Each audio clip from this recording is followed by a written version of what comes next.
the new tax code that went into effect in last tax season, in which the threshold, okay, to be able to deduct things like, this is for homeowners, to be able to deduct things like mortgage interest, property taxes, charitable contributions, medical expenses, things like that, you know, itemized deductions. You guys might have heard that before.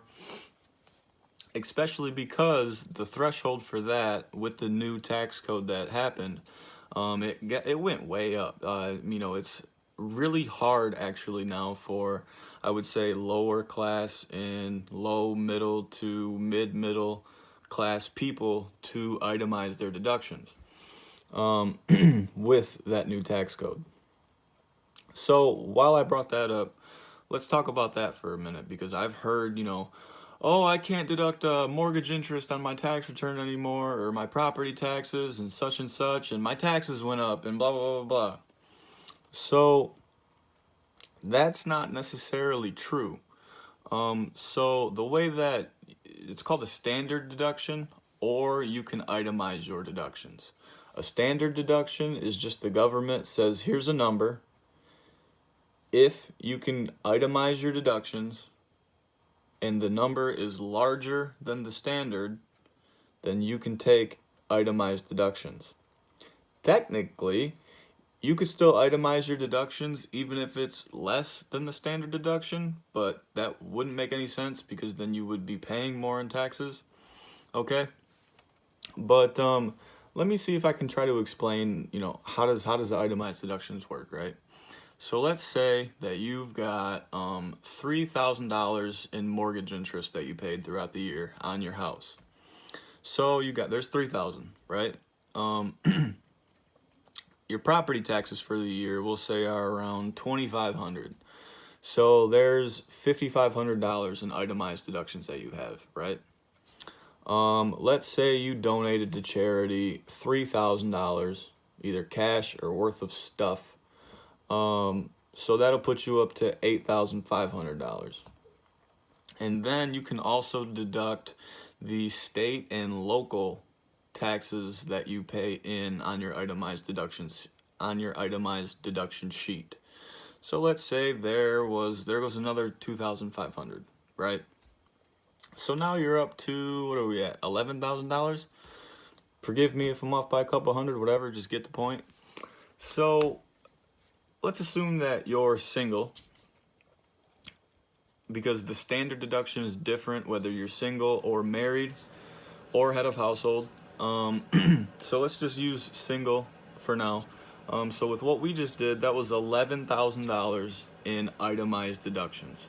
So before the tax code changed, the standard deduction was only about $6,300. So that single person who had those expenses that I just explained, the mortgage interest, property taxes, and state and local taxes and charitable contributions of about $11,000, that is above that $6,300. So then it would be better for you tax-wise to take those itemized deductions, right? Well, with the new tax code that came out, it bumped up the standard deduction for single people up to $12,000. And for married people, it was bumped up to $24,000. So anytime that you hear me say something about single people in this explanation for this specific thing, just double it. Okay, so if it's $12,000 for single people, it's $24,000 for people who are married. So now you need all of those expenses to be more than $12,000 in order for you to get a tax benefit from itemizing your deductions. So they changed that standard deduction, and your itemized deductions didn't change. You still relatively had the same type of those expenses through the year. And also, just to let you know that your itemized deductions will not ever change just because that you get married. The itemized deductions strictly have to do with money that you actually paid out into the things of mortgage interest, property taxes, state and local taxes, charitable contributions, medical expenses, and things like that. So if you're married, Your itemized deductions are not going to change. So that you could only minus $11,000 from your income before you paid taxes. Now the standard deduction is $12,000 with the new tax code. So you should take the standard deduction over the itemized deductions because the standard deduction is higher and it will benefit you more to take the standard deduction.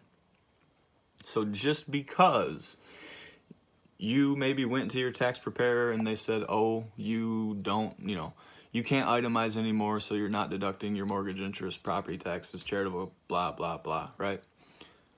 Don't freak out and think that you're paying more in taxes because you cannot deduct those items anymore. It's that the standard deduction is now more beneficial to you tax-wise to take the standard deduction versus the itemized deduction. So I kind of hope I explained that decently enough. Just because you can't itemize your deductions anymore does not mean that you're paying more in taxes. Between the standard deduction and the itemized deduction, you get the better of the two. Whatever one is more beneficial to you tax-wise, you take.